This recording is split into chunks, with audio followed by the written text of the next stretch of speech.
Voter card online অ্যাপ্লিকেশনের সময় আমরা যখন নামগুলো লিখি, বিশেষ করে যুক্ত অক্ষর যেগুলো আছে সেগুলোর ক্ষেত্রে অনেক সময় প্রবলেম হয়। তো আগে কিন্তু আপনারা অভ্র কিবোর্ড সেটা ইউজ করে লিখতে পারতেন, কিংবা আপনারা গুগল ট্রান্সলেটে এখানে আপনারা বাংলায় যেটা লিখে সেটাকে কপি করেও কিন্তু আপনারা অনলাইন অ্যাপ্লিকেশনের যে ফর্ম সেটা সংশোধন হতে পারে, বা নতুন ভোটার যেখানে নামগুলো দেওয়ার জায়গা থাকতো সেই জায়গাতে গিয়েই কিন্তু সমস্যাটা হতো।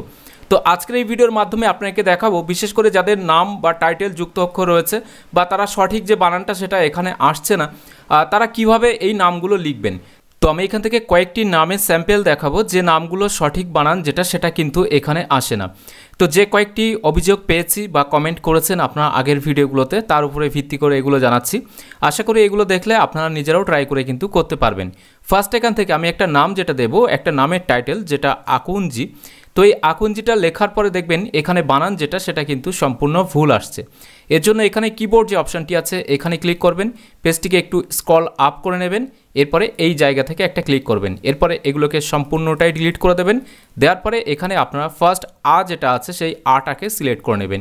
তো এখানে আ এটা রয়েছে, এরপরে কর দেওয়ার পরে হস্যু এখান থেকে দিয়ে দেবেন, এরপরে ইঙোটা আপনাকে দিতে হবে। তো ইঙোর জন্য এটা এবং বর্গের জ্বর আগে এখানে হসন যেটা আছে এই হসনটা কিন্তু দিতে হবে। দেওয়ার পরে বর্গের জ দিয়ে দেবেন, দেখবেন এখানে কিন্তু আকুঞ্জ ইঙয় বর্গের জয় চলে এসছে যুক্ত অক্ষর, এরপরে দীর্ঘিটা দিয়ে দেবেন। এটা দেওয়ার পরে আকুঞ্জি বানানটি কিন্তু চলে এসেছে। এরপরে সেকেন্ড যে বানানটা দেখাবো সেটা হলো মল্লিক। যাদের নামের টাইটেল মল্লিক রয়েছে, MOLLIK, এই মল্লিক লেখার পরে এখানে কিন্তু দেখতে পারবেন এখানে মল্লিক চলে আসছে। তো এটাকে মল্লিক করতে হবে, তার জন্য যুক্ত অক্ষর যেহেতু রয়েছে কিবোর্ডে এখানে ক্লিক করবেন, এখানে একটা ক্লিক করবেন, এরপরে এটাকে ডিলিট করে দেবেন।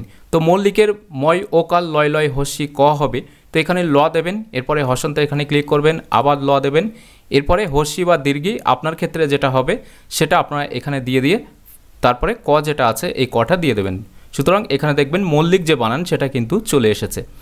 এরপরে আর একটা দেখাবো সেটা হলো আব্দুলের ক্ষেত্রে বানানটা কিন্তু আলাদা আসে। তো আব্দুল লেখার পরে বাইরে ক্লিক করলে দেখবেন এখানে আ ব দয়সু ল আসছে, এটাকে আ বয়দয় হস্যু ল করতে হবে। এর জন্য আপনারা এখানে ক্লিক করবেন অথবা শেষে ক্লিক করে সমগ্রটা ডিলিট করতে পারেন। তো এখানে আ দেয়া রয়েছে, এরপরে ব হসন্তরা এখানে ক্লিক করবেন, এরপরে দ যেটা আছে এই দটা ক্লিক করবেন, দেখবেন যুক্ত অক্ষর হয়ে গেছে, এরপরে হস্যুটা এখানে দিয়ে দেবেন, এরপরে ল যেটা আছে এখানে এই লটা দিয়ে দেবেন, আব্দুল বানান কিন্তু চলে আসবে।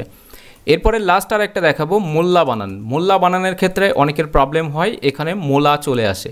এটাকেও চেঞ্জ করতে গেলে এখানে ক্লিক করবেন, এটাকে ডিলিট করে দেবেন, এরপরে এখান থেকে ল যেটা আছে সেই লটা সিলেক্ট করবেন, হসন্তরে এখানে ক্লিক করবেন, ফের আরও একবার লতে ক্লিক করবেন, এরপরে আকার দিয়ে দেবেন, দেখবেন মোল্লা বানান সঠিক কিন্তু এখানে হয়ে যাবে।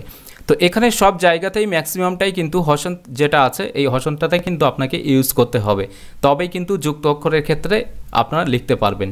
তো এই চারটি বানানের উপরে কিন্তু আপনাকে দেখিয়ে দিলাম কিভাবে লিখতে হবে, বাকিটা আপনারা এইভাবে যে সিস্টেমটা অবলম্বন করতে বলা হয়েছে এই একই সিস্টেম অবলম্বন করে আপনার যুক্ত অক্ষরের নামগুলো কিন্তু লিখতে পারবেন। ম্যাক্সিমাম নামটা সঠিক আসছে, কিছু কিছু নামের ক্ষেত্রে এখানে সমস্যা হচ্ছে, তো সেগুলোর ক্ষেত্রে এভাবে আপনার হসন্ত যেটা আছে এটা ইউজ করে করতে পারেন।